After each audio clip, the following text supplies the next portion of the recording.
VS classes के YouTube channel पे आप सभी का स्वागत है।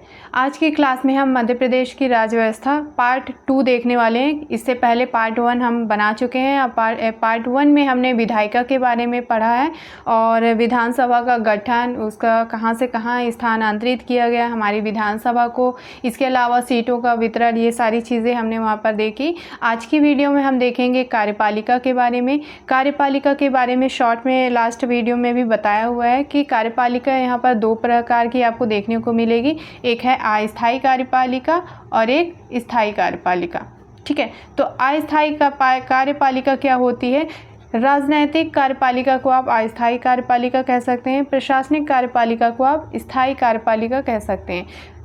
अस्थायी कार्यपालिका वह होती है जिसका कार्यकाल अनिश्चित होता है, कभी भी ये समाप्त हो सकते हैं, इसलिए इन्हें अस्थायी कार्यपालिका कहते हैं। स्थायी कार्यपालिका में प्रशासनिक अधिकारी आएंगे, उनका जो कार्यकाल है निश्चित होता है और एक निश्चित अवधि के लिए वो अपॉइंट किए जाते हैं। इसमें आपके सचिव हैं, फिर कलेक्टर है और मुख्य न्यायाधीश, ये सारे आएंगे। आगे चलकर हम इन्हें देखेंगे। ठीक है, राजनैतिक कार्यपालिका इसके अंतर्गत आता है मंत्री परिषद। मंत्री परिषद में भी आपको 2 तरह की मंत्री परिषद व्यवस्था देखने को मिलेगी, एक वास्तविक कार्यपालिका और एक नाम मात्र की कार्यपालिका। ठीक है, तो वास्तविक कार्यपालिका इसके अंतर्गत मुख्यमंत्री आएंगे और जो नाम मात्र की कार्यपालिका है उसमें राज्यपाल आएंगे। ठीक है, ये फैक्ट ध्यान रखिएगा, पूछ दिया जाता है एग्जाम में कि नाम मात्र की कार्यपालिका किसे कहते हैं, तो राज्यपाल को कहा जाता है। जैसे देश के अंदर अगर देश का प्रथम नागरिक कहा जाए तो राष्ट्रपति का नाम लेंगे आप, लेकिन जो उसकी प्रमुख कार्यकारी शक्तियां हैं वो प्रधानमंत्री के पास निहित होती हैं। ठीक है, इसी प्रकार राज्य के अंदर राज्यपाल जो है राज्य का प्रथम नागरिक होता है, लेकिन जो प्रमुख शक्तियां हैं वो मुख्यमंत्री के पास होती हैं, इसलिए राज्यपाल को नाम मात्र की कार्यपालिका कहा जाता है। ठीक है, नेक्स्ट स्लाइड में चलते हैं।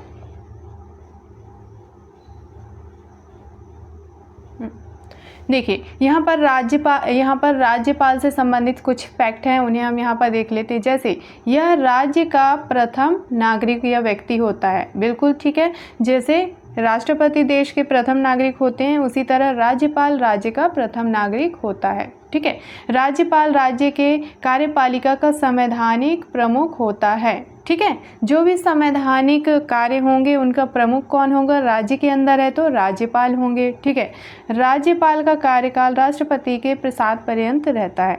ठीक है, तो जब तक राष्ट्रपति चाहेंगे तब तक राज्यपाल अपने पद पर रहेंगे, यानी उनके इच्छा अनुसार राज्यपाल शासन करेंगे राज्य में।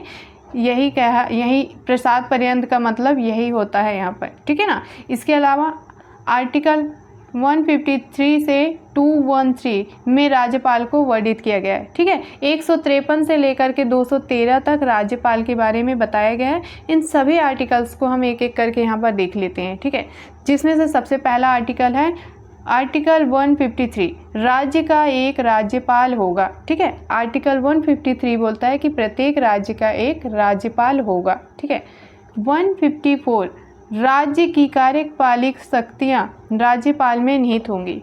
देख चुके हैं हम। ठीक है, तो राज्य की जो भी कार्यपालिक शक्तियाँ हैं वो राज्यपाल के पास होंगी। ये कौन कहता है? तो आर्टिकल 154। ठीक है, 155 में कहा गया कि राज्यपाल की नियुक्ति राष्ट्रपति करेंगे। ठीक है, ये भी इम्पॉर्टेंट फैक्ट है यहाँ पर कि राज्यपाल की नियुक्ति कौन करता है? पहली बात राष्ट्रपति करते हैं। और फिर यह किस अनुच्छेद में दिया गया है? तो 155 में बताया गया है। इसके बाद 156, राज्यपाल राष्ट्रपति के प्रसाद पर्यंत पद ग्रहण करेंगे। ठीक है, यानी कि राष्ट्रपति की इच्छा अनुसार राज्यपाल अपना पद ग्रहण करेंगे। 157 कहता है राज्यपाल की योग्यताएं। तो राज्यपाल की जो भी योग्यताएं होती है वो कहाँ बताई गई हैं? 157 में। क्लियर है?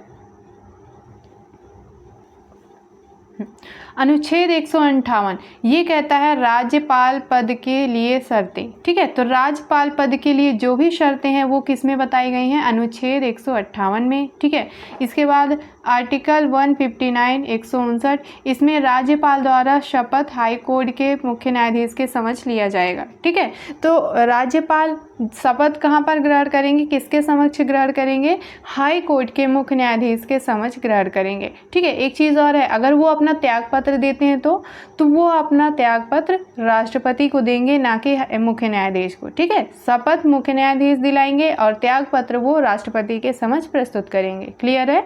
चलिए 161 में आते हैं, राज्यपाल की क्षमादान की शक्तियाँ। ठीक है, एक चीज़ यहाँ पर देखिएगा, जिस तरह से राष्ट्रपति को क्षमादान की शक्तियाँ प्राप्त है, उसी तरह राज्यपाल को भी क्षमादान की शक्तियाँ प्राप्त हैं। ठीक है, तो राष्ट्रपति को क्षमादान की शक्तियाँ किसमें 72 देता है, आर्टिकल 72 में दिया गया है राष्ट्रपति की क्षमादान की शक्तियाँ। उसी प्रकार आर्टिकल 161 इसमें दिया गया है राज्यपाल की क्षमादान की शक्तियाँ। किस तरह की शक्तियाँ हैं क्षमादान, मतलब कि जब किसी को बड़ी सज़ा मिली हो, किसी को फांसी की सज़ा दी गई हो, उम्र कैद की दी गई हो और कोई बड़ी सज़ा दी गई हो, तो राज्यपाल उसे कम कर सकते हैं, माफ़ कर सकते हैं, उसमें कोई छूट दे सकते हैं। इस तरह की उन्हें शक्तियाँ प्राप्त हैं। क्लियर है ये चीज़। चलिए 163, राज्यपाल की सहायता व सलाह के लिए एक मंत्री परिषद होगी। ठीक है, 163 बोलता है कि राज्यपाल के लिए उन्हें परामर्श देने के लिए उनकी एक मंत्री परिषद बनाई जाएगी। ये आर्टिकल 163 में बताया गया। ठीक है, नेक्स्ट है 174, राज्य विधानमंडल के सत्र, सत्रावसान और विघटन। ठीक है, तो विधानमंडल का जो सत्र है शुरू होता है और फिर ख़त्म होता है, यह विघटित होता है, तो इसकी घोषणा कौन करेंगे, राज्यपाल। और ये किस में बताया गया है, आर्टिकल 174 में। क्लियर है। चलिए उसके बाद आर्टिकल 200, इसमें राज्य के बिलों पर अनुमति देना अथवा नहीं। ठीक है, तो राज्य के जो भी बिल, जिस तरह के बिल पुटअप होते हैं, उसमें अनुमति देने का काम कौन करेगा, राज्यपाल करेंगे। और यह बोलता है आर्टिकल 200। ठीक है, इसके बाद आर्टिकल 202, ठीक है, इसमें बोला जाता है कि वित्तीय वर्ष में राज्य विधानमंडल के सदन में बजट का वितरण व विवरण। ठीक है, तो मतलब जब भी आपका बजट आवंटित होता है तो उसकी घोषणा कौन करेंगे, राज्यपाल कहेंगे। और यह बात कहता है आर्टिकल 202। क्लियर है। इसके बाद आर्टिकल 213, ये लास्ट आर्टिकल है राज्यपाल से संबंधित। 213 ये बोलता है राज्यपाल के अध्यादेश की शक्तियाँ। ठीक है, राष्ट्रपति को भी एक चीज़ यहाँ पर क्लियर कर देते हैं कि राष्ट्रपति को भी एक शक्ति प्राप्त है अध्यादेश जारी करने का, और वो है 123 में। ठीक है, 1, 2, 3 ये राष्ट्रपति को अध्यादेश की शक्तियाँ प्रदान करता है। इसी तरह राज्यपाल को 213 अध्यादेश की शक्तियाँ प्रदान करता है। ठीक है, अध्यादेश क्या होते हैं, तो आपातकालीन स्थिति में जो अचानक से कानून बनाए जाते हैं या आदेश पारित किए जाते हैं, उन्हें ही अध्यादेश कहा जाता है। ये आर्टिकल्स से थोड़ा सा अलग होते हैं। आर्टिकल्स भी शासन के द्वारा बनाए जाते हैं, लेकिन जो अध्यादेश है वो अस्थायी रूप से होते हैं, अनिश्चित काल के लिए होते हैं, यानी कि एक टाइम के बाद इन्हें निरस्त या ख़त्म कर दिया जाएगा। ठीक है, लेकिन अनुच्छेद जो है कभी भी समाप्त नहीं किए जाते। तो अध्यादेश और अनुच्छेद में ये फ़र्क होता है। ये क्लियर है। चलिए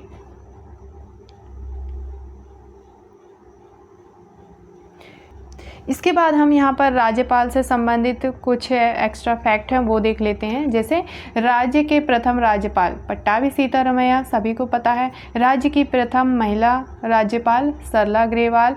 राज्य के वर्तमान में राज्यपाल मंगूभाई पटेल। ठीक है, राष्ट्रपति शासन के समय राज्यपाल, ये 2 बार रिपीट हो गया है। ठीक है, राष्ट्रपति शासन के समय पर कौन कौन राज्यपाल रहे हैं मध्य प्रदेश में, उसके बारे में देख लीजिए। जब प्रथम राष्ट्रपति शासन लगा था कब, 29 अप्रैल से 25 जून 1977 में, तब राज्यपाल कौन थे, सत्यनारायण सिन्हा। ठीक है, दूसरा राष्ट्रपति शासन जब लगा था 18 फरवरी से 8 जून 1980 को, तब राज्यपाल CM पुनावा थे। ठीक है, तीसरी बार जब राष्ट्रपति शासन लगा था 15 दिसंबर 1992 से 7 दिसंबर 1993। ये सबसे लंबा कार्यकाल रहा है राष्ट्रपति शासन का। इस समय पर राज्यपाल रहे हैं महमूद अली खान। ठीक है, भोपाल गैस कांड के दौरान राज्यपाल, जब भोपाल गैस त्रासदी हुआ था मध्य प्रदेश में, तो उस समय राज्यपाल थे KM चांडी। ठीक है, मध्य प्रदेश के सतना जिले में जन्मे राज्यपाल का नाम है NA वांचू। क्लियर है।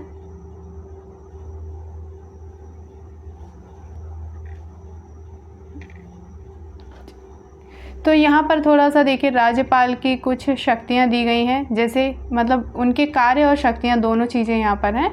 मुख्यमंत्री व मंत्रिपरिषद की नियुक्ति। ठीक है, तो राज्य में मुख्यमंत्री और उनकी मंत्रिपरिषद को शपथ दिलाने का काम राज्यपाल करते हैं। ठीक है, राज्य के उच्च न्यायालय के न्यायाधीशों की नियुक्ति हेतु राष्ट्रपति को परामर्श। तो राज्य के जो भी हाई कोर्ट हैं, ठीक है, वहाँ पर मुख्य न्यायाधीशों की नियुक्ति कौन करेगा? राष्ट्रपति करेगा, राष्ट्रपति करेंगे, और राष्ट्रपति को इसके लिए परामर्श देंगे राज्यपाल। ठीक है, राज्य के उच्चाधिकारियों जैसे लोक सेवा आयोग के अध्यक्ष हैं, महाधिवक्ता हैं और विश्वविद्यालय के कुलपति, इनकी नियुक्ति राज्यपाल करेंगे। ठीक है, राष्ट्रपति शासन के समय राज्य में राष्ट्रपति के प्रतिनिधित्व के रूप में कार्य करना। ठीक है, तो जब भी राष्ट्रपति शासन लगेगा पूरे देश में या फिर राज्य में, तो उसका प्रतिनिधित्व राज्यपाल करेंगे। ठीक, राज्य प्रशासन के संबंध में समय समय पर मुख्यमंत्री से सूचना प्राप्त। तो राज्य प्रशासन से संबंधित जो भी सूचना है या अध्यादेश है या आदेश है, उसकी सूचना कौन प्राप्त करेगा? राज्यपाल करेंगे। क्लियर है?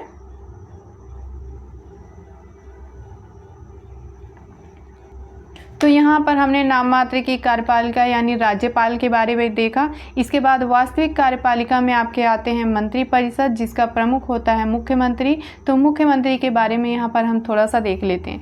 यह कार्यपालिका का प्रमुख होता है। ठीक है, कार्यपालिका की शक्तियों का वास्तविक प्रयोग मुख्यमंत्री या मंत्रिपरिषद के द्वारा की जाती है। ठीक है, संविधान के अनुच्छेद 164 में मुख्यमंत्री वर्णित है, मतलब मुख्यमंत्री से संबंधित अनुच्छेद कौन सा है? 164। ठीक, नियुक्ति व शपथ राज्यपाल दिलाएंगे। हमने पिछले उसमें देख लिया है कि जो राज्यपाल की शक्तियाँ, उसी में देखा है कि मुख्यमंत्री और मंत्रिपरिषद, इन सभी की नियुक्ति या शपथ कौन दिलाते हैं? राज्यपाल। ठीक, मुख्यमंत्री की न्यूनतम आयु 25 वर्ष है, कार्यकाल इनका 5 वर्ष का होता है। ठीक है, चलिए, मध्य प्रदेश के प्रथम मुख्यमंत्री पंडित रविशंकर शुक्ल। ठीक है, मध्य प्रदेश की प्रथम महिला मुख्यमंत्री उमा भारती। ठीक है, भोपाल गैस कांड के समय राज्य के मुख्यमंत्री कौन थे? अर्जुन सिंह। और अर्जुन सिंह सबसे कम अवधि के लिए मुख्यमंत्री रहे हैं, मात्र 1 दिन के लिए वो मुख्यमंत्री बने थे।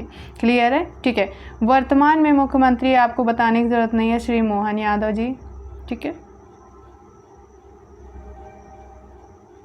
अब आते हैं स्थायी कार्यपालिका में। स्थायी कार्यपालिका के अंतर्गत सचिवालय आएंगे और प्रशासनिक वर्ग के अधिकारी आएंगे। ठीक है, तो सचिवालय कहाँ पर है? मध्य प्रदेश का वल्लभ भवन भोपाल अरेरा हिल्स में स्थित है। ठीक है, सचिवालय का जो प्रमुख होता है वो है मुख्य सचिव। मुख्य सचिव के बारे में थोड़ा सा यहाँ पर देख लेते हैं। राज्य का प्रथम नागरिक सेवक होता है। जैसे राज्य का प्रथम नागरिक राज्यपाल होता है, इसी प्रकार राज्य का प्रथम नागरिक सेवक ये मुख्य सचिव होते हैं। ठीक है, मुख्य सचिव वरिष्ठ आईएएस अधिकारी होते हैं। तो जो भी वरिष्ठ आईएएस अधिकारी होंगे वो मुख्य सचिव के तौर पे कार्य करेंगे।